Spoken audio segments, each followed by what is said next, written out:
오늘 같이 나눌 말씀은 마태복음 6장 24절 한 절 말씀입니다. 우리 다 같이 한 목소리로 읽겠습니다. 한 사람이 두 주인을 섬기지 못할 것이니 호기를 미워하고 저를 사랑하거나 호기를 중히 여기고 저를 경히 여김이라. 너희가 하나님과 재물을 겸하여 섬기지 못하느니라. 아멘. 오늘은 우리가 회개해야 할 죄 중에 다섯 번째 죄인 탐욕에 대해서 같이 말씀을 나누려고 합니다. 많은 학자들이 말하기를요, 이 세대의 가장 큰 죄는 돈을 최고의 가치로 생각하는 그런 죄랍니다. 사람들이 돈을 얼마나 좋아하는지요, 누가 돈을 준다고 하면 자신의 신념이나 양심까지도 너무 쉽게 버린답니다.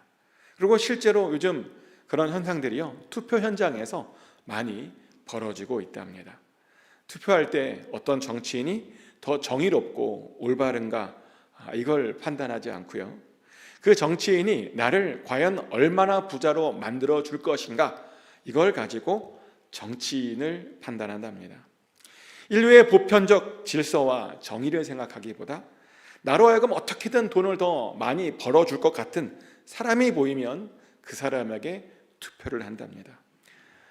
돈을 우리가 이렇게 좋아해요. 그러다 보니 사탄도요, 그것을 알고 그 부분에 대해서 집중적으로 공격을 합니다. 돈이 최고라며 돈을 따라다니라고 말하고 돈을 더 많이 벌어야 된다라고 사탄이 유혹합니다. 심지어 사탄이요, 예수님께도 사실 그렇게 유혹했었죠. 예수님께서는 공생애를 시작하시자마자 바로 사탄에게 유혹을 받게 됩니다. 그러며 그 유혹 중에는 어떤 유혹도 있었냐면 이런 유혹도 있었습니다. 마태복음 4장 8절부터 9절까지의 말씀인데요, 마귀가 또 그를 데리고 지극히 높은 산으로 가서 천하 만국과 그 영광을 보여 이르되 만일 내게 엎드려 경배하면 이 모든 것을 내게 주리라. 마귀가요, 예수님을 데리고 가더니 천하 만국과 그 영광을 보여주었답니다. 그러며 자신에게 엎드려 경배하라고 그러죠. 그러면 그 모든 것들을 다 주겠다라고 그렇게 말했습니다. 근데 이 상황이 굉장히 사실은 웃기는 상황인데요, 왜냐하면 예수님은 하나님의 아들로서 이미 그 모든 만물을 다 가지고 계신 분이시기 때문입니다. 이미 천하 만국이요, 다 예수님 거라는 겁니다. 하지만 마귀가요, 결국 예수님도 사람 아니냐며, 돈을 좋아하는 사람 아니냐며 그렇게 돈으로 예수님을 유혹했던 거죠. 이렇게 마귀는요, 사람들이 돈을 너무나 좋아한다는 것을 너무나 잘 알고 있습니다. 그러다 보니 이렇게 실제로 이 돈에 넘어간 그런 사람들의 이야기가요, 성경에 제법 나옵니다. 엘리사의 사환이었던 게하시도요, 결국은 돈에 넘어갔던 사람이죠. 엘리사 시대에 아람의 장군 중에 나아만 장군이라는 사람이 있었습니다. 근데 그가 안타깝게도 나병에 걸렸었죠. 그러다 우연히 엘리사가요, 병을 잘 고친다는 이야기를 듣고 어마어마한 재물을 가지고 엘리사를 찾아오게 됩니다. 그러며 병을 좀 고쳐달라고 요청하게 됩니다. 하지만 엘리사는 그런 요청에, 돈을 많이 가지고 왔어도 그 요청에 그 장군을 만나주지는 않았습니다. 대신 사자를 보내서 요단강물에 몸을 7번 담그라라는 그런 말만 해주었습니다. 씻기만 해도, 요단강물에 씻기만 해도 다 고쳐지니 가서 씻고 가라는 거죠. 그래서 나아만 장군이요, 정말 감사하게도 엘리사의 그 말을 듣고 요단강에 가서 7번 몸을 씻었습니다. 그랬더니 정말 나병이 거짓말처럼 다 나았습니다. 너무 기뻤죠. 그래서 엘리사에게 자기가 가지고 온 모든 재물들을 다 주려고 시도합니다. 근데 엘리사가요, 거절해요. 자기가 돈 때문에 고쳐준 건 아니다 라고 거절합니다. 그 돈을 받지 않았습니다. 그래서 그 모습을 보고 그 나아만 장군이요, 더 큰 감동을 받고, 그래서 어떤 결단을 하냐면 자신도 이제부터는 하나님만 섬기겠다고 이런 고백을 하죠. 열왕기하 5장 17절 말씀입니다. 나아만이 이르되 그러면 청하건대 노새 2마리의 실을 흙을 당신의 종에게 주소서. 이제부터는 종이 번제물과 다른 희생제사를 여호와 외 다른 신에게는 드리지 아니하고 다만 여호와께 드리겠나이다. 아멘. 나아만 장군이, 그 이방인이요, 여호와 외에는 다른 신에게 이제 더 이상 번제물과 희생제사를 드리지 않겠다고 말합니다. 자신은 오직 여호와 하나님만 섬기겠다고 말합니다. 청빈이, 물질에 대한 그런 탐욕이 없음이 나아만 장군을 여호와의 사람으로 바꾼 겁니다. 한 사람의 청빈이 다른 사람을 그렇게 바꾼 겁니다. 근데 문제는요, 그 순간 그 엘리사의 사환인 게하시에게는 거꾸로 그 탐심이 들어가 버렸습니다. 게하시가 가만히 보니까 나만 장군에게 좀 거짓말을 하면 좀 돈을 좀 챙길 수 있을 것 같아 보였습니다. 그래서 그 엘리사 몰래요, 그 나만 장군을 쫓아가게 되죠. 쫓아가서 나만 장군에게 말하죠. 엘리사가 아무래도 은 한 달란트와 옷 2벌을 좀 원한다, 좀 달라라고 그렇게 게하시가 나만 장군에게 말하게 됩니다. 그래서 그 나만 장군이요, 정말 아무것도 모르고 그 게하시의 요청대로 은 2달란트와 옷 2벌을 주게 되죠. 그리고 게하시는 그것을 받아서 정말 몰래 자기네 집에 잘 숨겼습니다. 하나님의 능력으로 자신의 욕심을 채운 겁니다.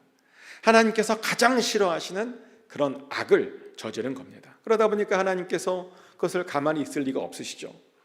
하나님께서는요, 그 모든 사실을 엘리사에게 바로 알려주었습니다. 그래서 엘리사가 게하시에게요, 결국에는 이런 저주를 내려요. 그 나만 장군이 가지고 있던 그 나병이 게하시에게 갈 것이다라고 그런 저주를 내리게 됩니다. 그러더니 정말 바로 그 게하시가 나병에 걸려버렸습니다. 그래서 게하시는요, 한순간에 위대한 선지자의 사환에서 나병 환자로 전락하게 됩니다. 탐심이 그를 그렇게 만들어 버린 겁니다. 근데 이런 예가요, 구약에서만 나오는 건 아니고 신약 성경에도 나와요. 초대교회는 성령을 받은 이후로 굉장히 빠른 속도로 부흥을 했죠. 사람들이요, 막 서로 예수님 믿겠다고 몰려왔습니다. 그러다 보니 교회에요, 돈도 많이 필요했어요. 많은 분들이 잘 모르시던데 교회에 사람이 많아지면 돈이 많이 들어갑니다. 우리 재정부장님 잘 아실 텐데, 그래서 교회가 부흥하잖아요. 그러면 정말 물질에 헌신된 분들이 정말 많이 필요합니다. 그래서 역사를 보잖아요. 그 교회 역사를 보면 교회가 부흥하기 전에 하나님께서 항상 어떤 일을 먼저 하시냐면 먼저 그 교회의 성도들을 부자로 만들어 주십니다. 그래서 그 부자를 통해서 교회의 모든 부족한 것들을 그 부를 쓰게 하십니다. 그리고 그것은 초대교회도 마찬가지였습니다. 그래서 하나님께서 이제 바나바를 부자로 만드셨고요. 그래서 바나바가 이제 자신의 재물들을 가지고 하나님께 드리게 됩니다. 자신이 가지고 있던 그 모든 밭들을 다 팔아서 통째로 그대로 하나님께 헌금을 한 겁니다. 그랬더니 사람들이요, 바나바를 인정하고 존경하게 됩니다. 그러다 보니 요즘도 어떤 목사님들은 우리도 바나바처럼 이렇게 헌신해야 된다고 말하기도 합니다. 초대교회가 그렇게 크게 부흥할 수 있었던 데에는 이런 헌신이 있었기 때문이라고 말하며 우리들도 이렇게 해야 된다고 말합니다. 그리고 정말 어떤 분들은 이렇게 헌신하시기도 합니다. 제가 한국에서 목회했을 때요, 그 교회의 어떤 장로님도 그렇게 헌신하셨어요. 교회가 건축을 하게 되는데 돈이 없어서요, 어떻게 해야 되나 고민하고 있는데 그 장로님께서 정말 자신의 집을 다 팔아서 그대로 다 헌금하셨습니다. 그게 다 놀랬죠. 근데 더 놀라운 것은 뭐냐면 정말 그렇게 했더니 하나님께서 그 장로님에게요, 갑절의 은혜를 더해 주셨다는 겁니다. 실제로 나중에 보면요, 그분이 헌금한 것 그 이상으로 더 하나님께서 채워주셨습니다. 그래서 많은 목사님들이 그런 것들을 보고 그런 경험들이 하도 많다 보니까 우리들도 그렇게 해야 된다라고 그렇게 말을 합니다. 근데 저는요, 솔직하게 말씀드리면 이런 것은 아무나 해서는 안 된다고 생각합니다. 아무나. 이것을 할 수 있는 사람이 있고 할 수 없는 사람이 있다는 거죠. 예를 들어서 그렇게 했을 때 그 주변에서 많은 헌금 드리는 것에 대한 것에 부정적인 생각을 갖고 있는 사람도 있다면 그런 분들은 많은 헌금을 드리는 것에 대해서 진지하게 생각해 봐야 됩니다. 근데 그 주변에서 그렇게 많은 헌금을 드리는 것에 대해서 부정적인 생각이 없다면 우리가 그때에는 많은 헌금을 드려도 된다고 생각합니다. 왜 이런 이야기를 말씀드리냐면 요즘 세상 사람들 중에 이것이 큰 이슈가 되었거든요. 세상 사람들이 그래요. 아니 어떻게 집을 팔아서 다 헌금을 하느냐. 그래서 이게 비웃음의 대표적인 그런 이야기가 되어버렸습니다. 기독교인들 무식하다라고 욕하는 아주 대표적이고 전형적인 이야기가 되어버렸습니다. 그러다 보니 이런 사람들이 오히려 하나님의 영광을 거꾸로 가리게 되는 그런 일이 벌어졌습니다. 그래서 저는요, 그런 것들을 보고 그렇게 부정적인 생각들을 하는 사람들이 주변에 있다면 차라리 안 하는 것이 낫지 않을까라는 그런 생각을 합니다. 근데 정말 다행히도 바나바 주변에는요, 그의 그런 모습들을 비우는 사람들은 없었습니다. 오히려 그것들을 칭찬해주고 존경해주는 그런 분위기가 있었습니다. 그러다 보니 어떤 사람들은 그것을 따라하고 싶었습니다. 자신들도 밭도 팔고 집도 팔아서 다 헌금하고 싶었습니다. 그래서 그들도 바나바처럼 그렇게 인정받고 존경받고 싶었습니다. 저는 개인적으로요, 이렇게 좋은 모습들은 따라하는 것이 맞다고 생각합니다. 아주 바람직한 모습이라고 생각합니다. 다른 사람들의 좋은 점들을 보고 본받고 싶어하는 것이 정말 우리에게 필요한 모습이라는 겁니다. 하지만 문제는 요즘은요, 본받고 따라갈 대상들이 점점 줄어들고 있다는 거죠. 그래도 예전에는 각 교회들마다 나름 믿음이 있는 사람들이 있었습니다. 그래서 그들을 보면서 그냥 신앙생활을 따라하면 되는 경우들이 많았습니다. 저도 마찬가지였습니다. 감사하게도 주변에요, 정말 좋은 선배들이 많았습니다. 하나님을 어떻게든 신실하게 섬기려고 하는 그렇게 몸부림치는 선배들이 정말 많았습니다. 그래서 저도요, 보면 그냥 그런 분들을 따라했던 것뿐이었습니다. 선배들이 찬양하는 그 모습을 보고요, 그대로 따라했습니다. 선배들이 예배를 드리는 그 모습을 보고 그냥 그대로 따라했습니다. 선배들이 말씀을 묵상하고 그 말씀대로 살려고 애쓰는 그 모습을 보고요, 저도 그냥 그렇게 따라했을 뿐입니다. 그랬더니 여기까지 사실은 그렇게 올 수 있었던 겁니다. 하지만 어느 순간부터 교회 안에요, 본받을 만한 사람들이 점점 줄어들고 있습니다.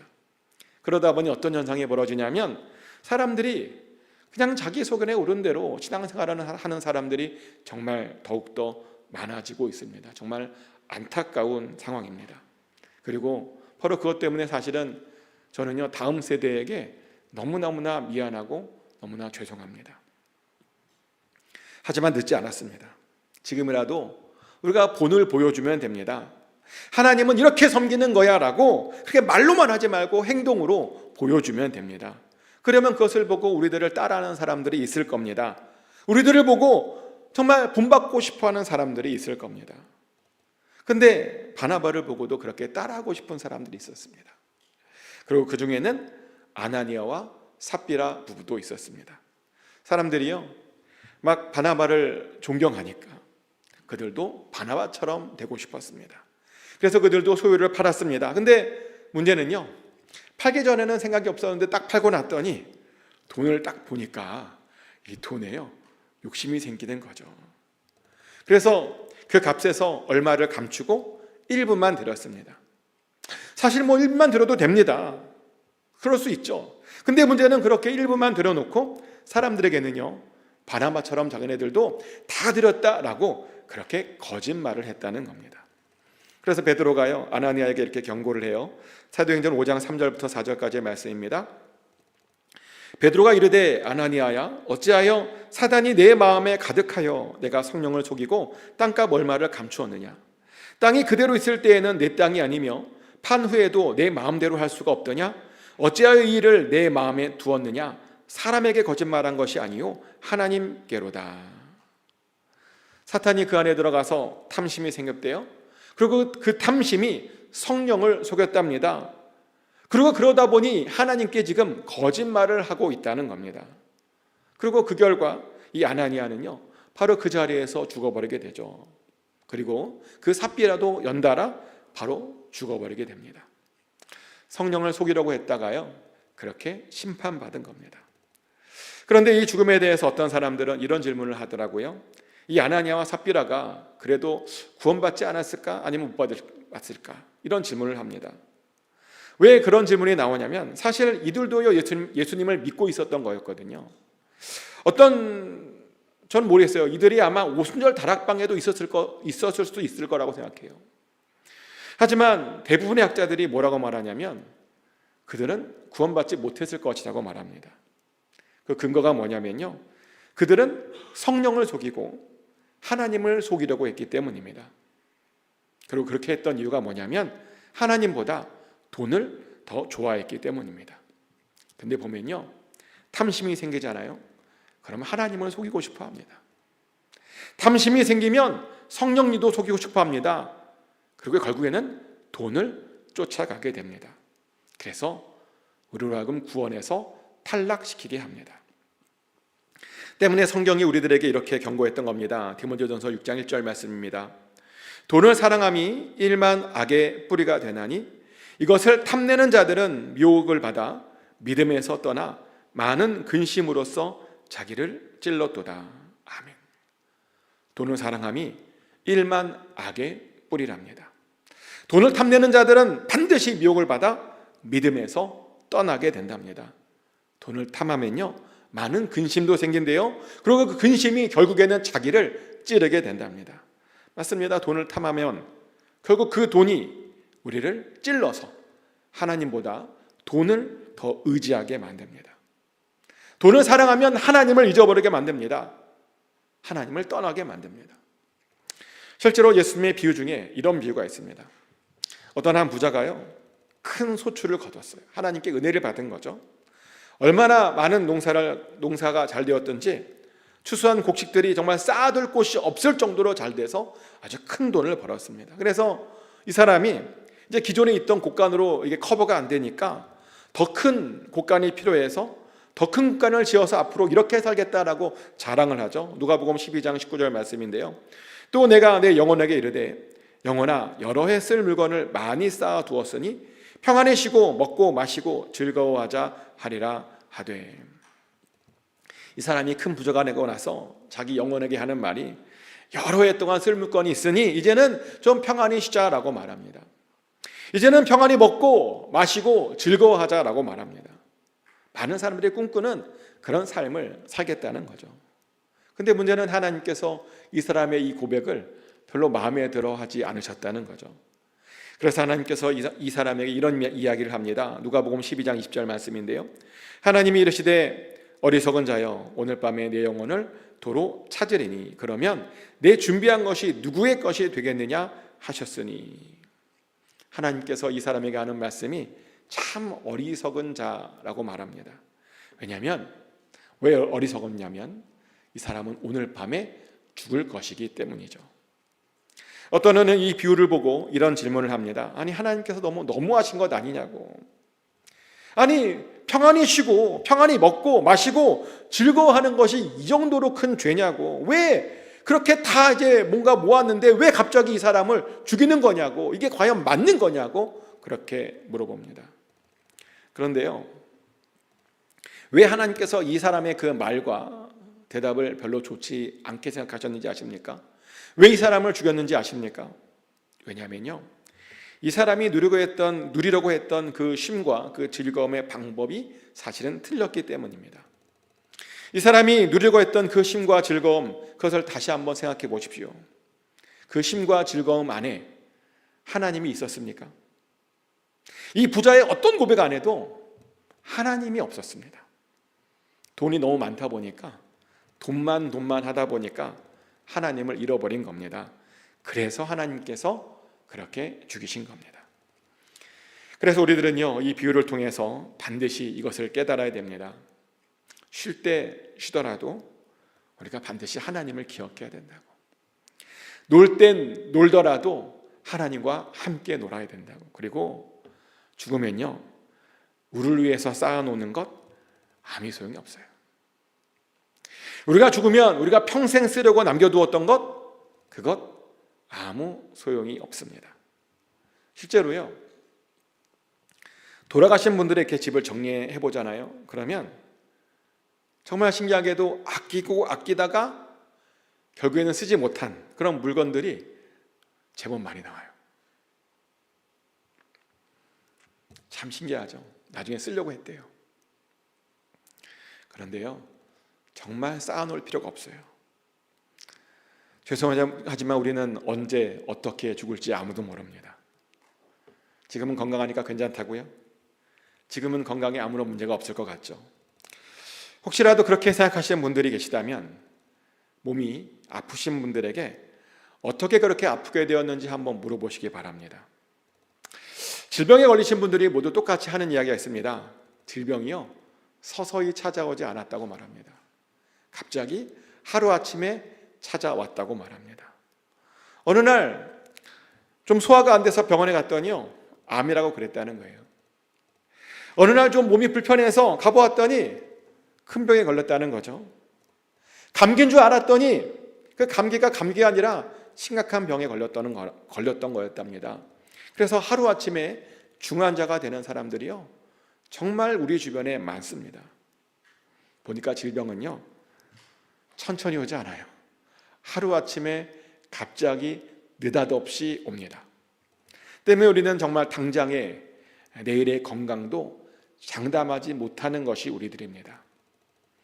이것은요, 나이와 전혀 상관이 없습니다. 나이를 얼마 먹지 않아도 얼마든지 내일 당장 암 선고를 받을런지 우리는 아무도 모릅니다. 그런 사람 많아요. 요즘 보니까 30대, 40대, 50대 암에 걸린 사람들이 정말 많더라고요. 근데 보면 많은 사람들이 이것을 깨닫지 못합니다. 그러다 보니 어떤 현상이 벌어지냐면 정말 죽을 때까지도 다 쓰지 못할 돈을 버느라 자기의 건강을 잃어버리는 사람들이 많습니다. 그런데 절대로 우리가 그렇게 살아서는 안 됩니다. 그리고요, 그렇게 살지 않으려면 절대로 어떠한 탐심도 우리 안에 들어오게 해서는 안 됩니다. 자, 그러면 어떻게 해야 그 탐심이 우리 안에 안 들어올 수 있는 것일까요? 탐심을 막으려면요, 사실은 방법이 있는데 하나님으로만 만족하면 됩니다. 하나님을요, 가장 소중하게 생각하시면 됩니다. 왜 이런 이야기를 하냐면 많은 분들이 입술로는 하나님으로만 만족한다고 하는데 그 삶을 보면 전혀 그렇지 못하는 경우가 많기 때문이죠. 하나님으로 충분하지 않답니다. 하나님 외에 다른 것도 필요하답니다. 그리고 그 다른 건 얻지 못할까 봐 막 전전긍긍하고 두려워하고 노심초사합니다. 그런데 마귀가 바로 그 부분을 유혹해요. 그 얻지 못할까 봐 우리의 그 전전긍긍하는 그 모습을 보고 바로 그것을 우리에게 계속 유혹합니다. 그러면서 이런 두려움을 자꾸 만들어내요. 어떤 두려움이냐면 우리가 남은 긴 노년기를 보내면 어떻게 되나. 요즘 수명이 늘어났잖아요. 그죠? 수명이 길어져서 노년기가 길어지면 어떻게 되나를 두려워하고요. 또 나중에 일할 수 없는 상황이 되면 어떻게 해야 되나 라고 하는 걸 걱정합니다. 또 갑자기 예측할 수 없는 어떤 흉년이 들면 어떡하나. 내가 질병에 생기면 어떡하나. 또 빈곤해서 나이가 먹었는데 가난해서 쓰라린 현실을 마주치면 어떻게 되나. 그래서 필요한 것들을 남에게 의지하게 되면 어떡하나 라고 하는 그런 걱정, 그런 두려움들에 사단이 이 두려움을 가지고 우리들을 계속 공격을 합니다. 그리고 이 두려움 때문에 우리들이 자꾸만 재물들을 더 넉넉하게 소유하고 싶어하는 그런 경향들이 있죠. 그래서 봅니까? 사람들이 이 두려움 때문에 그렇게 재물들의 탐욕을 부리는 것이랍니다. 그런데요, 한번 생각해 보세요. 재물이 있으면 이 문제가 다 해결되는 겁니까? 정말 돈이 많으면 남은 노년기가 잘 안전할 수 있는 겁니까? 정말 돈이 많으면 우리가 질병을 극복할 수 있는 겁니까? 정말 돈이 많으면 우리가 노년에 남에게 의지하지 않을 수 있는 것입니까? 아니요. 돈이 많아도 여전히 노년기에 불안해하는 그런 분들이 정말 많습니다. 돈이 많은데도 불안해하세요. 또요, 돈이 많아도 못 고치는 질병도 있더라고요. 우리 다 알잖아요. 너무 이 실리콘밸리의 유명한 이야기죠. 애플의 스티븐 잡스. 저는 돈이 그렇게 많으면 고칠 줄 알았어요, 그 암. 근데 못 고치고 죽더라고요. 돈이 많다고 모든 질병들이 다 고쳐지는 것도 아니더라고요. 또 돈이 많으면 남에게 의지하지 않고 늙어서도 떵떵거리가 살 수 있는가? 돈이 많으면 사람들이 막 나를 떠받들어 주는 건가? 아니요. 착각입니다. 물론 돈이 많으면요, 처음에는 그 앞에서 도와주는 척 이렇게 할 수 있어요. 처음에는. 근데 그런 도와주는 사람들이 이런 생각들을 많이 한대요. 어떻게 하면 내가 좀 뭔가 저 돈을 얻어볼까? 도와주면서 그런 생각들을 해서요, 돈이 많은 노인분들 중에 사람을 못 믿어서, 오히려 거꾸로 사람을 못 믿어서 너무나 힘들어하는 분들이 정말 많습니다. 저는 그런 분들 많이 봤어요. 못 믿겠대요. 다 도둑놈처럼 보인대요. 그러다가 정말 도둑질을 당해서 빼앗기기도 하더라고요. 어떤 분들은. 이렇게 돈이 우리들의 노후를 보장해 주지 않습니다. 그러면 무엇이 우리의 노후를 보장해 주는가? 하나님을 의지하는 마음만이 사실은 우리의 노후를 보장해 주는 겁니다. 왜냐? 하나님께서 우리의 방패시잖아요. 아멘? 하나님께서 우리의 피할 요새이십니다. 하나님께서 우리를 보호해 주시고요, 하나님께서 우리를 지켜주십니다. 하나님께서 우리를 인도해 주시는 겁니다. 그래서 우리는 다른 것 의지하지 말고 오직 하나님만 의지하고 하나님만 만족해야 됩니다. 그러면 하나님께서 다 채워주십니다. 실제로 예수님께서도 우리들에게 이렇게 말씀하셨죠. 누가복음 12장 27절부터 29절까지의 말씀입니다. 백합화를 생각하여 보라. 실도 만들지 않고 짜지도 아니하느니라. 그러나 내가 너희에게 말하노니 솔로몬의 모든 영광으로도 입은 것이 이 꽃 하나만큼 훌륭하지 못하였느니라. 오늘 있다가 내일 아궁이에 던져지는 들풀도 하나님이 이렇게 입히시거든 하물며 너희일까 보냐? 믿음이 작은 자들아. 너희는 무엇을 먹을까 무엇을 마실까 하여 구하지 말며 근심하지도 말라. 아멘. 예수님께서 말씀하시길 백합화는 뭘 스스로 하지도 않는데요, 그런데 얼마나 아름답냐입니다. 백합화가 얼마나 아름답냐면요, 솔로몬의 영광도 이 정도가 되지 못했답니다. 근데 백합화는 어떤 꽃이냐면요, 내일 당장 아궁이에 던져지는 그런 꽃이래요. 그런 꽃도 하나님께서 그렇게 아름답게 입히시고 계신답니다. 그러니 그거보다 더 존귀한 우리들은요, 절대로 무엇을 마실까 무엇을 입을까 고민하지 않아도 된답니다. 그런 것들은 우리들은요 구하지 않아도 된답니다. 그래서 우리들은 이 말씀대로 살아야 되는 겁니다. 하나님께서 채워주심을 믿고 하나님께서 공급해 주심을 믿고 오직 하나님으로만 만족하며 살아야 됩니다. 그런데 문제는요, 이 자리에서는 다들 알겠다고 고개를 끄덕이는데 나가자마자 또 생각이 다시 바뀌어요. 나가면서 옆 사람 앉았던 저 사람 가방이 좋아 보이던데 나도 저 가방 갖고 있으면 너무 좋겠다. 주차장에 가서는 저 차 좋아 보이는데 나도 저 차 가졌으면 좋겠다. 누가 되게 이쁜 옷 입었던데 나도 저런 옷 입었으면 좋겠다라고 나가자마자 생각이 확 바뀌어요. 신기하죠. 그러며 다시 또 돈에 집중합니다. 다시 또 돈을 얻어보려고 애씁니다. 그런데 그런 분들은 이 말씀을 반드시 마음에 새기셔야 됩니다. 전도서 5장 10절 말씀인데요, 은을 사랑하는 자는 은으로 만족하지 못하고 풍요를 사랑하는 자는 소득으로 만족하지 아니하나니 이것도 헛되도다. 아멘. 은을 사랑하면 그 은으로 만족하지 못한대요. 풍요를 사랑하면요 그 풍요로 만족하지 못한답니다. 근데 정말 그래요. 그래서 우리가 필요한 게 뭐냐면 사실은 자족이죠. 자족이 뭐냐면요, 자족이란 현재 나에게 주어진 삶과 소유에 대해서 그냥 만족하는 삶을 우리가 자족이라고 부릅니다. 만족해야죠. 근데 이 만족을 잘 못하더라고요. 모르겠어요. 저는 그 정도면 만족할 것 같은데 정말 의외로 그 정도도 만족 못하는 사람들이 많아요. 물어보면 여전히 부족하대요. 여전히 불행하답니다. 여전히 자기가 가난하답니다. 한편으로는 이해가 되긴 해요. 왜냐하면 진정한 부자란 뭐냐면요, 돈이 많은 게 아니거든요. 진정한 부자란 어떤 사람이냐면요, 재물을 많이 가진 사람이 아니라 재물에 욕심을 부리지 않고 만족하는 사람이 진정한 부자랍니다. 그리고 정말 가난한 사람이 누구냐면 재물이 부족한 사람이 아니라 욕심 때문에 좀처럼 만족함이 없는 사람이 가난한 사람이라고 말합니다. 그게 진정한 부자와 진정한 가난한 사람의 차이라는 거죠. 그런 관점에서 저는 부자 같아요. 왜냐하면 저는 정말 만족하며 살거든요. 이렇게 말하면 어떤 분들이 목사님 부자인가 보라고, 진짜 돈 많으신가 보라고, 편하게 사시는 거 아니냐고 그러시는데 그렇지는 않아요. 사실은 예전 사역지에서 재정적으로 많은 어려움이 있어서 그 후유증이 아직도 여전히 있습니다.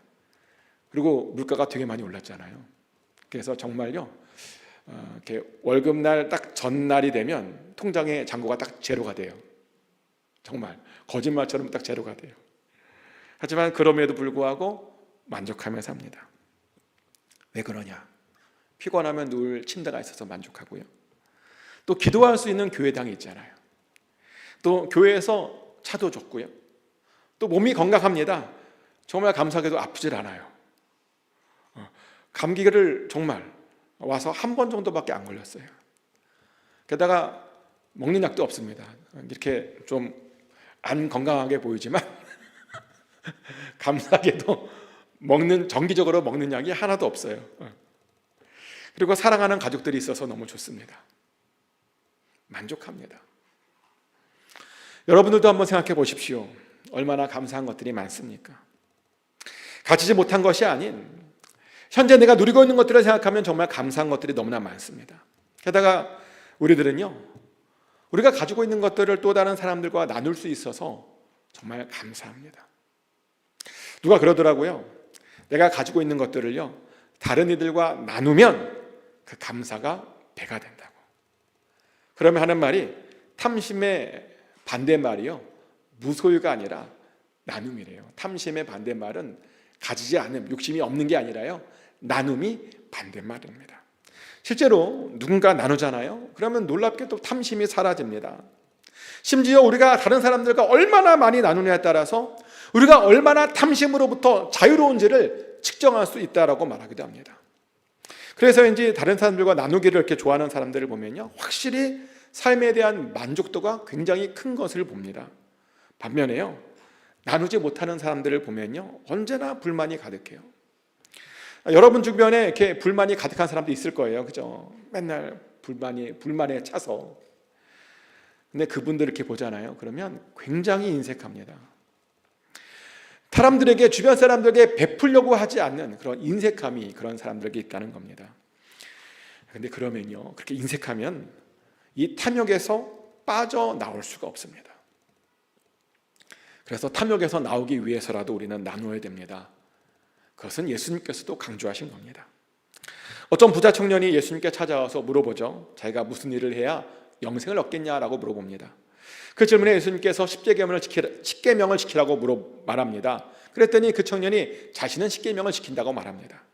그러자 예수님께서 거기에 한 가지 조건을 더 제시했는데요. 마태복음 19장 21절 말씀입니다. 예수께서 이르시되 내가 온전하고자 할진대 가서 내 소유를 팔아 가난한 자들에게 주라. 그리하면 하늘에서 보화가 내게 있으리라. 그리고 와서 나를 따르라 하시니. 아멘. 온전하고 싶으면 소유를 팔아 가난한 자들에게 주랍니다. 그리고 예수님을 따르랍니다. 하지만 이 부자 청년은요, 가난한 자들에게 자기의 것을 나눠주고 싶지 않았습니다. 그러더니 예수님을 따르지 못하게 되었습니다. 근데 왜 예수님께서 이 청년에게 그 소유를 나눠주라고 했느냐? 그 청년이 가난해서 그랬을까요? 가난해야 예수님을 따를 수 있으니까 그렇게 요구했던 것일까요? 아니요.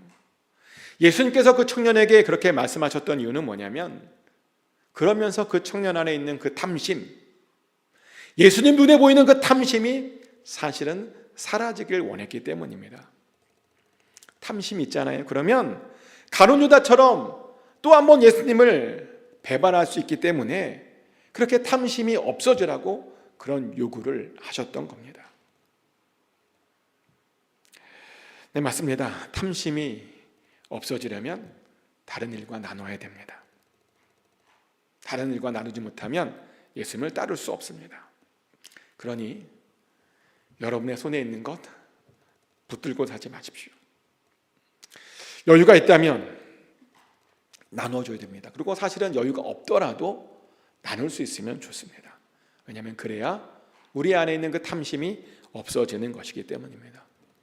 그래서 여러분들에게 도전해드리고 싶은 것은 뭐냐면, 여러분들이 가지고 있는 것들 중에 누군가와 나눌 수 있는 것이 무엇인지 지금 한번 좀 생각해 보시길 바랍니다.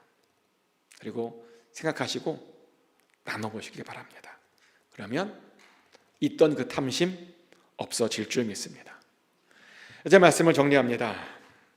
다시 한 말씀드리지만 탐심이 있으면요, 우리가 제대로 하나님을 섬길 수 없습니다.